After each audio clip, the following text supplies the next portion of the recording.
정치적으로 보수냐 진보냐 얘기를 하지만 그 이면을 사실 살펴보면 기독교인이 주식을 해도 될까? 아니면 비트코인 같은 거 해도 될까? 거기에 대한 질문은 기독교인은 던져야 되지 않을까? 일한 만큼 돈 번다. 그쵸. 이제 이거에 대한 환상이 있거든요, 사실.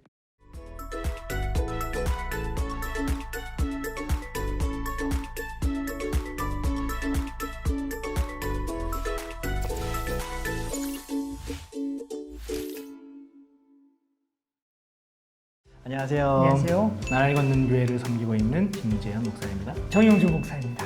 오늘은 좀 우리가 돈에 대한 이야기를 좀 하려고 합니다. 요즘에 아주 굉장히 뜨겁죠. 비트코인. 네. 그리고 또 한 가지 주식. 예. 그리고 또 부동산. 이게 아주 요즘에 뜨거운 화두 중에 하나예요. 사실 이제 정치적으로 보수냐 진보냐 얘기를 하지만 그 이면을 사실 살펴보면 제가 너무 시니컬하게 얘기하는 건지 모르겠어요. 그러나 결국 돈 얘기예요. 그렇죠. 결론은 돈이죠.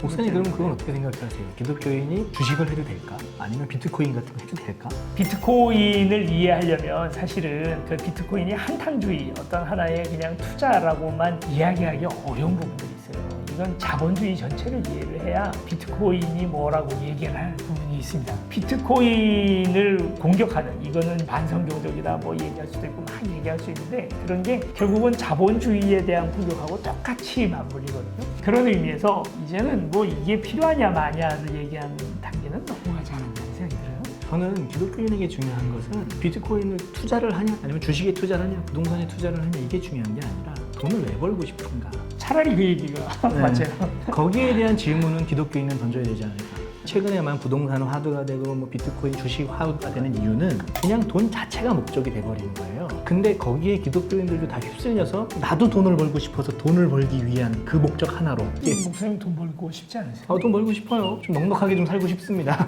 그런데 돈을 왜 벌어야 되는지는 좀 알았으면 좋겠어요. 우리가 이제 가지고 있는 관념 중에 하나가 뭐냐면 일한 만큼 돈 번다. 그쵸. 이제 이거에 대한 환상이 있거든요, 사실. 그걸 좀 시니컬하게 얘기를 하면 그랬던 적은 세상에 단 한 번도 없어요. 일한 만큼 그 일한 거에 대한 정당한 대가를 가져갔던 세상은 없어요. 모든 세상은 다 내가 일하지 않았던 부분으로 부자가 되고요. 내가 일한 것보다 못 가져가는 그거는 공산주의가 오건 민주주의가 오건 이건 해결할 수 있는 부분이 아닌 것 같아요. 그런데 일한 만큼 벌어간다가 성경에 되게 중요한 자산이라고 우리가 믿고 있는데 청교도들도 그렇게 믿어서 그래서 열심히 일하고 내가 일하지 않은 부분에 있어서 수혜를 받는 부분에 대해서는 당연히 거부하기도 하고 했죠. 어떻게 보면 미국 사회를 건강하게 만들어 나가는 원동력이다 이렇게 분석하는 분들도 많이 있더라고요. 제가 그렇기 때문에 기독교적인 가치관이 나눔이고 많은 사람들을 돕고 또 하나님 나라를 위해 사용하는 거다라고 해가지고 무조건 거기에다가 그냥 다 나눠야 된다는 얘기는 하는 건 아닙니다. 본인이 필요한 만큼은 쓰고 하지만 이 물질관이 일정 부분에 대해서 나는 나만을 위해서 사용하지 않는다라는 가치관을 좀 가지고 있어야 되지 않을까 기독교인들이. 그래서 돈의 목적이 확실해야 되지 않을까. 돈 자체가 목적이 되는 게 사실 막문이잖아요. 돈은 분명히 수단이거든요.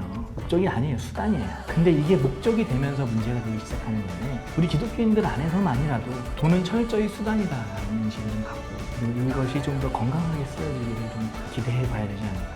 어떤 분이 해주셨던 이야기 중에 너희가 복음으로 말미암아 예수 그리스도의 보혈로 거룩해졌다면 너의 돈 지갑도 거룩해져야 된다. 그 웨슬리가 했던 얘기예요. 그분이셨어요? 예, 요한 웨슬리가 계속해서 강조했던 게 너의 지갑도 거룩해지라고. 그런 삶을 산다면 많이 벌어서 부자가 비난받을 이유도 없고요. 가난하게 사는 것 때문에 그걸로 비난받을 이유도 없을 것 같아요. 돈을 열심히 벌고 그리고 더 많은 것들을 소유하려고 애를 쓰는 부분들도 나쁜 거 아니에요. 요한 웨슬리 아까 전에 방금 얘기했었잖아요. 그 웨슬리가 그 지갑이 거룩해져라라고 설교를 하면서 어떤 청년에 대한 이야기를 하면서 그런 얘기를 했어요. 한 청년이 있었습니다. 근데 그 청년이 어느 날 돈을 벌었는데 4파운드, 5파운드를 벌었습니다. 그래서 그걸 자기를 위해서 사용했습니다. 그 청년이 좀 더 컸습니다. 그래서 어떤 자리에 가서 한 18파운드를 벌었습니다. 그래서 온전히 18파운드를 자기의 생활과 자기를 위해서 사용했습니다. 근데 어느 날 이제 그 청년이 좀 더 성장을 하면서 30파운드를 벌었습니다. 나중에 18파운드를 사용하고 12파운드를 다른 이웃을 위해서 쓰기 시작했습니다. 그 청년이 또 커서 나중에는 막 3만 파운드, 4만 파운드를 벌었습니다. 여전히 18파운드를 자기를 위해서 사용하고 나머지 비용을 이웃을 위해서 사용했습니다. 그때 당시 18파운드라는 얘기가 한 용돈 정도의 수준이 아니에요. 한 사람이 살아가는데 충분한 돈이에요.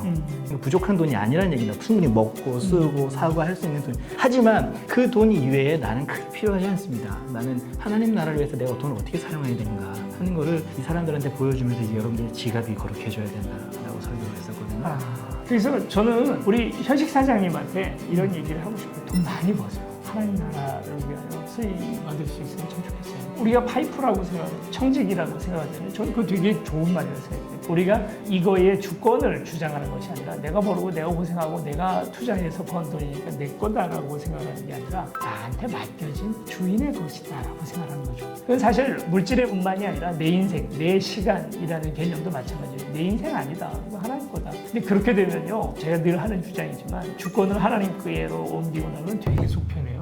내 거 아니잖아요. 이번 주식이 올라갈까 내려갈까. 내려갔어. 막 그것 때문에 마음 아파할 필요가 전혀 없어요. 아유, 우리 하나님 손해보셨네.